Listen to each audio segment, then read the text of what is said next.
আমাদের ঐতিহ্যবৃন্দ সেই বেলুন উড়ানোর জন্য সবাই চলে গেছেন মাঠের মধ্যখানে। সেখানে বেলুন উত্তোলিত হবে। তারপরে আমাদের আজকের এই ঐতিহ্যবাহী মালঞ্চ আব্দুল গফুর উচ্চ বিদ্যালয় মাঠে অনুষ্ঠিত হবে মালঞ্চ গোল্ড কাপ ফুটবল টুর্নামেন্ট এর ফাইনাল খেলাটি। এই খেলায় অংশগ্রহণ করছেন বাঁশচড়া ফুটবল একাদশ বনাম রহমতপুর কিশোর উন্নয়ন ক্লাব।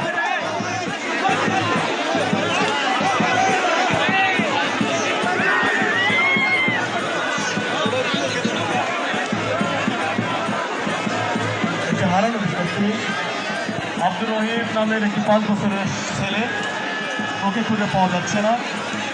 যদি কোনো শরীর এই বন্ধের পেয়ে থাকেন তাকে একটু আমাদের স্টেজের কাছে আনবেন। আমি দেখতে পাচ্ছি পতাকার সামনে অযথা জনলা সৃষ্টি করছেন। আপনারা যদি আমাদেরকে সহযোগিতা না করেন আমাদের কোনোভাবেই ভালো খেলা উপহার দেওয়া সম্ভব হবে না। আপনাদের কাছে বিনীত অনুরোধ, বিগত বেলুন উত্তোলিত হয়েছে, দেখতে পাচ্ছি আকাশে চলে যাচ্ছে বেলুন, দুর্বার গতিতে বেলুন ছুটে চলেছে। আমাদের দর্শকবৃন্দ অনেক উপভোগ করছেন।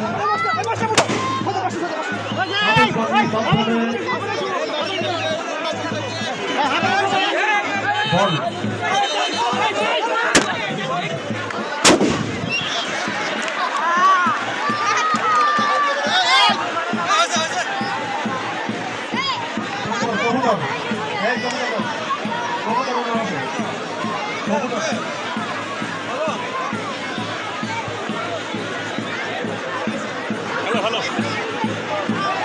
এখন কবুতর উড়ানো হবে। আমাদের ফর্মালিটিস কবুতর উড়ানোর মধ্য দিয়ে হয়তো শেষ হবে।